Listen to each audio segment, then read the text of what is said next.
L'actualité à la une ce soir, des citernes en feu au quartier 6 de Ouagadougou. 5 citernes et une voiture ont été emportées par les polices. Images et témoins. Cause de mortalité au Burkina selon les organisations de la société civile. Elle dit appeler à une mobilisation générale. C'était un dépôt d'ordures, vanagrin dans la sortie sud de plachés, bouteilles et autres objets. Aux yeux de certains citoyens qui y passent une journée de tri. C'est le dossier de cette. Bonsoir à tous, vous êtes aux 20h de la télévision de Burkina. En grosse frayeur, cet après-midi à Sissin, 5 citernes et une voiture sont partis en grave. Une victime n'a été enregistrée, mais les flammes que les sapeurs-pompiers ont eu en fort pour les maîtriser. Nongba Kouda Nyarkiteda. Ouagadougou renoue encore avec les flammes. Nous sommes dans un garage au quartier Sissin.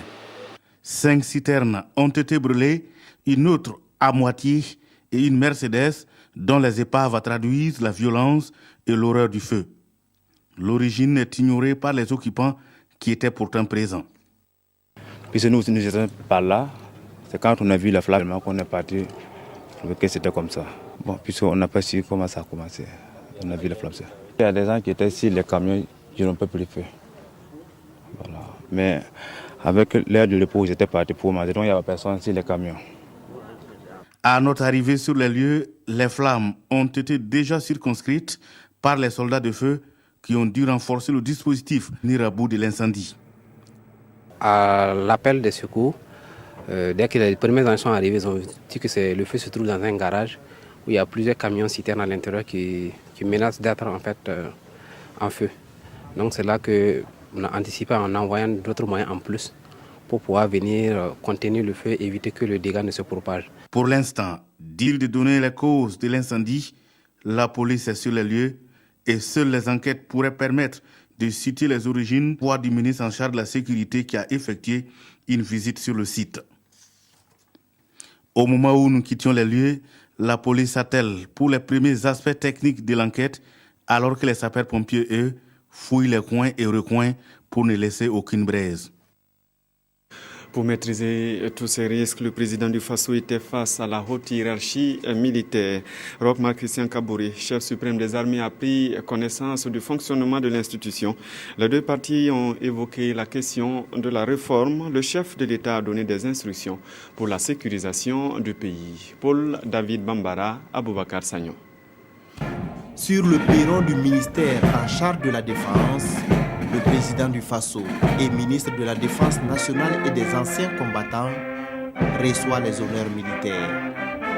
Roch Marc Christian Kaboré est là pour sa première rencontre officielle avec les hauts cadres de l'armée burkinabé. Au menu des échanges, la présentation des forces armées nationales et surtout le point sur la réforme en cours de l'armée.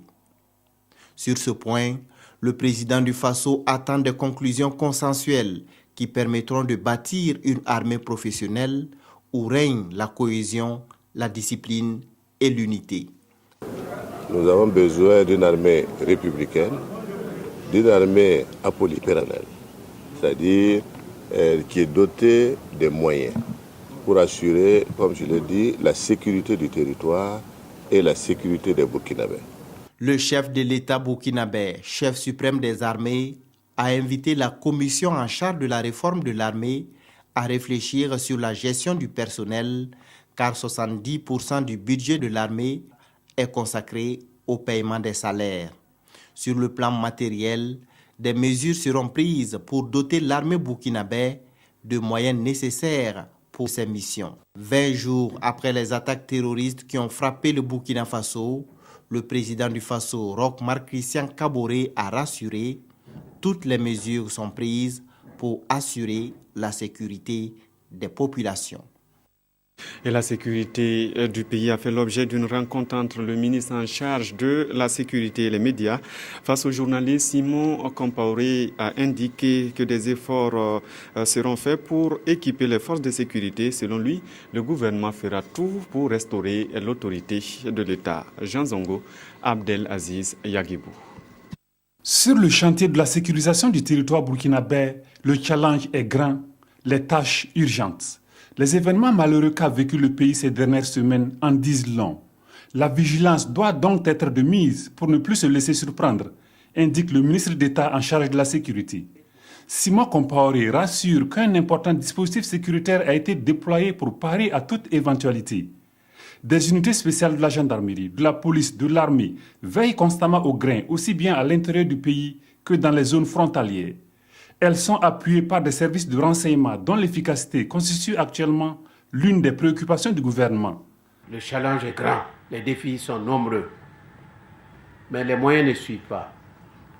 Dieu voulant, avec la volonté qui nous anime et les mesures que les régies de recettes prennent au niveau, que ce soit la douane, les impôts ou dans d'autres régies, et le civisme aidant, puisqu'on pense que les gens vont être plus civiques, nous allons pouvoir réaliser nos ambitions. L'action des comités de vigilance, elle produit déjà des résultats probants, soutient le ministre d'État Simon Compaoré qui réaffirme ici la volonté du gouvernement de multiplier ce genre de structures, mais aussi d'assurer au mieux leur encadrement. Les forces de dépense n'ont qu'à été 100 000, 1 million. À elles toutes seules, elles ne peuvent pas arriver à vaincre ce qui est en train de nous arriver à tous les pays du monde. Si nous n'avons pas l'accompagnement, le concours des populations, c'est faire fausse route. Pour plus d'efficacité dans ce combat contre le terrorisme et le grand banditisme, certains citoyens suggèrent l'éclatement du département dirigé par Simon Compaoré et la création d'un ministère chargé uniquement de la sécurité. On n'a plus fonction, ça ne fait même pas. C'est à peine 2 semaines. Qu'est-ce que vous pouvez utiliser comme élément concret en disant cette formule-là, elle est inadaptée? Il faut laisser l'expérimenter. L'autre défi majeur du département en charge de la sécurité, c'est la restauration de l'autorité de l'État face à l'incivisme grandissant. Du reste, contrairement aux rumeurs qui font état de fruits empoisonnés et convoyés par Boko Haram vers le Burkina, le ministre de la Sécurité, assisté de ses services compétents, rassure qu'il n'en est rien du tout. Sur le terrain, justement, les forces de sécurité ont mis fin à la cavale d'un groupe de malfrats qui opérait dans la commune rurale de Batié-Bougou, à l'est du pays. Surprise, le cerveau de la bande serait un chef et un ancien maire de la localité. Lui et son groupe ont été présentés ce matin à la presse à Fada. Amidou Lankwandé, Lambert Soma. 35 millions emportés dans 4 attaques de domicile dans une période de 2 mois, ce sont là quelques faits qu'ont vécu les populations de Batié-Bougou dans la Komondiari. Grâce aux multiples actions menées par la gendarmerie à travers le renforcement des patrouilles et la franche collaboration des populations, une partie du réseau a été démantelée. C'est une dizaine de personnes qui a été mise aux arrêts avec un butin composé de 7 fusils de calibre 12 mm, 3 pistolets automatiques, un pistolet de fabrication artisanale, 45 cartouches 12 mm, 38 cartouches de 6,5 mm, 17 motocyclettes et un lot important de téléphones portables. L'un des faits les plus marquants est la présence d'un étudiant en 2e année de droit dans cette bande. Le plus surprenant, le chef de la localité serait le responsable de la dite bande. Le 25 janvier 2016, un chef coutumier et ex-maire de la localité se présente à la sous-unité avec la somme d'1 million de francs et une promesse de 6 bœufs pour la relaxe de ses protégés. Une perquisition à son domicile a permis la découverte des fausses cartes grises et des plaques d'immatriculation de motocyclettes. Le mode opératoire du groupe consistait à repérer les domiciles des victimes avant de revenir la nuit pour les opérations. Les forces de l'ordre invitent donc les populations à dénoncer tout cas suspect à travers les numéros verts que sont le 10, le 16, le 17. Le Burkina a le soutien du Parlement de l'UEMOA dans sa lutte contre l'insécurité et le terrorisme. Une délégation du Parlement de l'espace monétaire était chez Salif Diallo. Le président de l'Assemblée nationale a aussi eu des échanges avec l'ambassadeur du Royaume de Belgique dont le pays offre 10 milliards Burkina. Alidou Badini, Nathalie Kaori. Le roi d'élection de l'eau à la tête de l'Assemblée nationale burkinabé. L'ambassadeur de Belgique est venu transmettre ses félicitations au chef du Parlement avant d'évoquer la relance de la coopération entre son pays et le Burkina Faso. Cette reprise de la coopération bilatérale gouvernementale entre nos deux pays, qui va s'axer dans une première phase sur l'eau, justement, et aussi à la santé reproductive. Ce sont des programmes qui sont déjà en prêt de 15 millions d'euros. Auparavant, une délégation du comité interparlementaire de l'UEMOA est venue féliciter le président de l'Assemblée nationale pour la réussite des élections de novembre 2015. Mais ce n'est pas tout. Ça a été aussi l'occasion pour nous de présenter nos condoléances, notre compassion, notre solidarité au peuple burkinabé qui a été victime d'attentats terroristes barbares qui ont endeuillé notre sous-région. Au président de l'Assemblée nationale, la délégation du CIP UEMOA a aussi fait le point de sa session tenue à Ouagadougou. Une session qui a été consacrée à la préparation du budget 2016 et au devenu du Parlement de l'UEMOA suite aux élections législatives au Burkina Faso et en Côte d'Ivoire. Dans l'actualité ce soir, les organisations de la société civile se dressent contre le cancer. À l'occasion de la journée mondiale de lutte contre la maladie, elles ont organisé une marche dite de sensibilisation et de plaidoyer sous l'égide de l'association Kimi. Selon leurs chiffres, le cancer constitue la 3e cause de mortalité au Burkina. À Mokhtar, à Ouedraogo, Yolande Lompo. Tumeur maligne attaquant n'importe quel organe du corps humain, elle emporte ses victimes si le mal n'est pas détecté et traité à temps. Dépistée positive en 2002, Rosalie Ziba est aujourd'hui guérie. Et commémorer cette journée pour elle revient à se souvenir de toutes ces personnes atteintes, car après avoir encaissé le coup dur, sans prise en charge psychologique, il faut faire face à la dure réalité. Point de radiothérapie au Burkina Faso. Quant à la chirurgie et à la chimiothérapie, elle s'avère coûteuse. La seule dose vous fait quelque chose de 200 et quelques mille. Nous demandons que le gouvernement augmente l'enveloppe des évacuations sanitaires.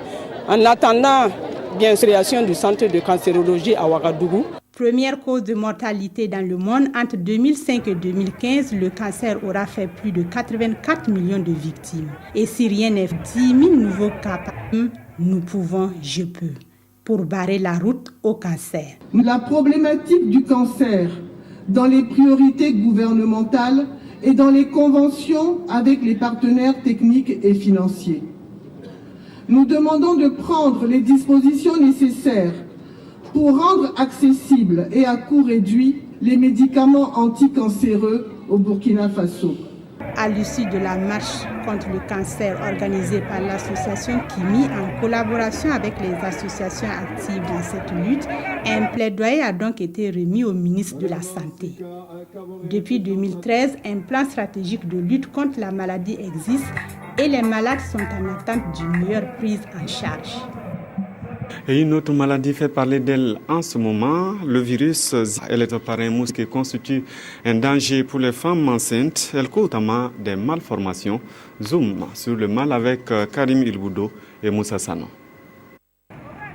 Le Burkina n'est pas à l'abri de la propagation du virus Zika qui touche aujourd'hui plus d'une trentaine de pays.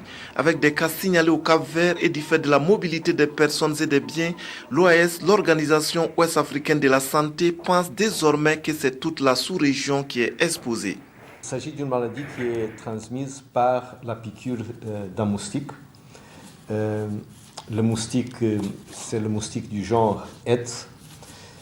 Pour mieux comprendre de quel moustique il s'agit, c'est le même moustique par exemple qui transmet la fièvre jaune ou qui transmet la dengue. Ce sont des maladies qui sont un petit peu plus connues, si vous voulez, bien dans notre région. Nous avons ce moustique dans l'ensemble des pays de la CEDEAO, tous les 15 pays de la CEDEAO, ce moustique est présent. Pour les spécialistes, le virus Zika se manifeste par une fièvre modérée, une éruption cutanée et assez souvent une conjonctivite. Maladie bénigne, le virus Zika peut cependant donner lieu à des séquelles, notamment des malformations au niveau des bébés défectés au cours de leur grossesse. Je pense que la microcéphalie, c'est une malformation du cerveau de l'enfant et qui est une séquelle neurologique grave qui va conditionner la vie de l'enfant, toute la vie de la maladie. Mais par des personnes protégées, c'est d'éviter des piqûres. Actuellement, il n'existe ni traitement permettant de soigner les patients atteints du virus Zika, ni de vaccin pour endiguer sa propagation, ni même de tests fiables afin de détecter la maladie. Selon les spécialistes de la santé, la prévention reste à l'heure actuelle la meilleure façon de barrer la route à cette maladie qui pourrait aussi se transmettre par voie sexuelle. Et la meilleure façon de lutter efficacement contre ces maladies et aussi lutter pour ses intérêts, l'Union syndicale des travailleurs s'appuie sur la formation. Elle a débuté un séminaire ce jeudi à Ouagadougou à l'endroit de ses leaders de base. Objectif, armer ses membres à mieux défendre leurs intérêts. Jean-Eudes Bayala, Kadisanogo. C'est autour du thème pour l'efficacité des luttes, la formation à la base, que se tient le séminaire de formation des responsables et leaders syndicaux des bases de l'Union locale des syndicats des travailleurs du Burkina. 4 sous-thèmes sont inscrits à l'ordre du jour, à savoir rôle et mission du délégué du personnel et du délégué syndical, négociations collectives et conflits sociaux, syndicats et finances syndicales et techniques d'animation de groupe. L'objectif visé est d'inculquer aux syndicats une bonne culture syndicale. L'USTB, qui est la première centrale syndicale du pays, avait cette force depuis le temps de former ses militants, ses délégués, pour justement leur permettre d'accomplir efficacement cette mission. Et aujourd'hui, la nouvelle équipe que je dirige au niveau de l'USTB s'est engagée à reprendre ce flambeau-là, de faire en sorte que les travailleurs et aussi les responsables d'entreprise sachent qu'on peut engranger des acquis sans par la lutte, sans que les syndicats soient obligés d'utiliser leurs armes utiles que l'USTB, si effectivement les responsables syndicaux arrivent à installer un dialogue social franc et sincère avec les responsables des entreprises. Cette formation permettra aux militants de l'Union syndicale des travailleurs du Burkina, section de Ouagadougou, d'acquérir des connaissances. De ce fait, ils seront mieux armés pour défendre leurs droits. Et pour mieux défendre les intérêts des banques, les dirigeants de la zone Afrique sont réunis à Ouagadougou. Ils parlent des enjeux de la révolution des moyens de paiement en Afrique. Ils ont 3 jours pour envisager des stratégies d'anticipation. Yacouba Agamene, Drissa Seri. C'est un signe de solidarité avec le peuple burkinabé et un encouragement à garder le cap pour ne pas donner raison aux terroristes. En dépit des attaques terroristes que le Burkina a connues le 15 janvier dernier, le club des dirigeants de banques et d'établissements de crédit d'Afrique a maintenu l'organisation de ses 27e journées annuelles à Ouagadougou. Paysage des moyens de paiement, une révolution mondiale, enjeu pour les banques africaines, c'est le thème retenu pour ces 27e journées annuelles. Comme vous le savez, il y a beaucoup de risques de piratage et de fraude dans le monde aujourd'hui, et même au Burkina Faso. Et il est important que les banques sachent anticiper pour prendre des mesures qui permettent de protéger non seulement les avoirs que les clients les confient par acquis de confiance, mais également pour promouvoir ces outils de paiement qui permettent de faciliter la vie aux clients et qui permettent une meilleure bancarisation de la population. Dans un contexte où la priorité est accordée à la relance économique, où de nouvelles perspectives économiques s'ouvrent aux populations, le gouvernement apporte son soutien à ces 27e journées. Il attend beaucoup des banques. Ces journées de réflexion et de partage d'expériences leur permettront de contribuer à ébaucher des pistes, non seulement pour accroître leur contribution au financement de nos économies, leur contribution au financement des infrastructures routières, ferroviaires, aériennes, mais aussi leur contribution à rechercher des pistes de solutions pour sécuriser les opérations. En identifiant les points de menace et en anticipant sur les changements, les dirigeants de banques et d'établissements de crédit d'Afrique se donnent ainsi les moyens de développer des opportunités d'une meilleure bancarisation de leur environnement. Faute au financement bancaire, la région du Centre a dû recourir au Royaume de Danemark pour financer son secteur agricole. Une mission de supervision est allée évaluer la mise en œuvre des activités d'un programme dénommé Programme de croissance économique dans le secteur agricole. Entretien et visite de terrain ont marqué ce séjour sur place. Désiré Ilboudo, Mamadouba.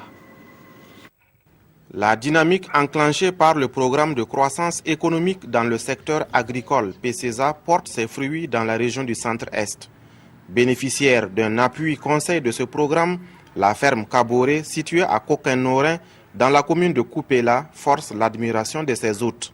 C'est à l'issue du plan d'affaires qui m'a donné une idée d'ouverture sur beaucoup d'axes, qui m'a permis de faire un voyage sur le Ghana pour un voyage d'échange, de partenariat avec l'abattoir d'Accra et de Koumassi. Des échanges avec les acteurs de mise en œuvre du PCESA ont permis à la délégation de l'ambassade du Royaume du Danemark de mesurer l'impact des prêts d'investissement au profit des entreprises agricoles. La visite de terrain laisse entrevoir de réels motifs de satisfaction, notamment la réalisation des infrastructures. Un marché à bétail à Begdo, donc qui va permettre de booster donc le secteur de l'élevage dans la zone. Mais nous avons vu également aussi un magasin de stockage donc de semences de maïs qui va permettre au groupement donc de l'Algaï donc de pouvoir développer davantage donc la production de semences de maïs. En 2 années d'exécution, le programme de croissance économique dans le secteur agricole a injecté dans le Centre-Est plus de 600 millions de francs CFA pour le financement des infrastructures. Cette note est estimée à 500 millions. De belles perspectives pointent à l'horizon.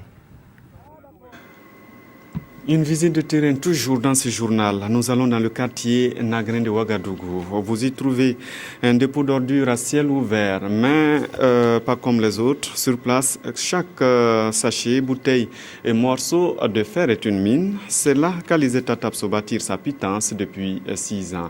Sié de la Réhienne, Mounira Kéré. Fouiller dans les ordures n'est pas une partie de plaisir pour Alizeta Tapsoba. C'est ici, au dépôt d'ordures de Nagrin, qu'elle trouve sa pitance quotidienne. Munie de pioches, elle parcourt l'état d'immondice à la recherche de sachets, de boîtes, de fer et de tout autre objet pouvant lui rapporter une pièce de monnaie. Je travaille ici depuis 7 ans. Je ramasse des bouteilles, du fer, surtout des sachets. J'en vends à 50 ou 75 francs le kilogramme. Souvent, je gagne 10 000 à 15 000 francs CFA le mois. Alors que ses camarades d'âge sont déjà à la retraite, Alizeta cherche toujours ici de quoi nourrir sa famille. Et cela n'est pas sans risque. J'ai été à plusieurs reprises mordue par des insectes de tout genre. J'ai aussi été blessée par des bouteilles et des objets en fer. Je suis consciente du danger que je risque, mais c'est la seule issue que j'ai pour nourrir ma famille. De la misère, Alizeta et ses camarades savent de quoi il est question. Avant, elles ne trouvaient aucune difficulté pour écouler leurs marchandises. Aujourd'hui, les clients se font rares. Et si elles continuent de venir sur le site, c'est pour ne pas s'adonner à la mendicité. Nous vivons ici la misère. Nous n'arrivons plus à écouler nos marchandises. L'année passée, j'ai collecté beaucoup de sachets. Mais un client est venu tout prendre à crédit. Et depuis, il n'est plus revenu. Nous demandons aux bourgs de venir à notre secours. Souffrons beaucoup. Nos enfants ne sont pas allés à l'école cette année par faute de moyens. Alizeta et ses camarades attendent toujours le paiement de leurs marchandises. Pendant ce temps, elles continuent la collecte des sachets. Elles espèrent qu'un jour, elles auront l'occasion de pouvoir en vendre, mais cash, pour pouvoir assurer les besoins de leur famille. L'utilisation des pesticides est reconnue comporter des risques. Le programme d'appui aux filières agro-silvo-pastorales prend les devants. Il forme une quarantaine de producteurs et distributeurs sur la gestion de ces pesticides. Idrissa Warga, Karim Sissé. 2 jours ont suffi au PAFASP, programme d'appui aux filières agro-silvo-pastorales, en collaboration avec la Direction générale de protection des végétaux, pour améliorer les connaissances de ces acteurs du monde sur les bonnes pratiques des pesticides. À travers cette formation, il s'agit pour les initiateurs de jouer leur partition dans le respect des mesures de sauvegarde environnementale et sociale. Le PAFASP contribue au financement de projets d'agriculture, et qui dit projet d'agriculture, c'est que aussi des activités qui sont susceptibles de susciter ou d'accroître l'utilisation des pesticides. Sur le terrain, l'utilisation de ces pesticides-là portait de grands préjudices sur le milieu humain, surtout l'environnement. Les informations sur les pesticides non homologués, les doses recommandées et le nombre maximal d'appâts à respecter sont dans les modules qui ont été enseignés aux participants. J'ai beaucoup appris à cette formation, comment les distributeurs agricoles doivent faire pour vendre des produits. D'abord, il faut avoir un agrément. On a vu la législative, on a vu comment il faut stocker. Il a été demandé aux participants d'être des formateurs endogènes dans leur localité respectueux des effets nocifs des pesticides au Burkina Faso, au dire des spécialistes. Les quotidiens reviennent aujourd'hui sur le Faso d'Anfani préconisé campagne du 8 mars. Ils abordent également un regain de tension au Nord Mali. C'est la revue de presse lue pour nous par Aimé Solange Guigma. Le pagne Faso d'Anfani du 8 mars fait l'objet de polémiques dans les parutions du jour. Si le gouvernement réitère son attachement au port du Faso d'Anfani lors des festivités du 8 mars, dans les colonnes des dernières nouvelles du Faso, la hausse du prix du pain fait cependant des mécontentes dans celle de notre temps. Un souhait est émis de revoir le prix à la baisse pour permettre à la majorité des femmes d'en acquérir, précise ce journal. Pendant ce temps, les tisseuses crient à la concurrence déloyale face au faux pain dans les colonnes du journal Le Quotidien. Ce journal nous apprend que les tisseuses déplorent la sortie du pain Savatex. À l'international, les journaux évoquent le regain de tension au Mali. Un groupe armé pro-Bamako entre sans heurts dans Kidal, titre Le Soir. Il s'agit des combattants pro-gouvernementaux du Gassia qui ont fait irruption ce mardi à l'aube à Kidal, fief des ex-rebelles de la coordination des mouvements de l'Azawad CMA, dans le nord du Mali, explique Sidoya. Pour le pays, cette initiative audacieuse du Gassia pourrait être payante pour peu que la situation soit gérée avec doigté. Le journal espère que l'entrée du Gassia à Kidal, la fleur au fusil, donnera un coup d'accélérateur au processus de retour à la paix définitive au Mali et que Bamako aussi saisira l'occasion pour aboutir à un véritable compromis entre toutes les parties. On s'arrête là pour ce soir. Merci de nous avoir suivis. À demain.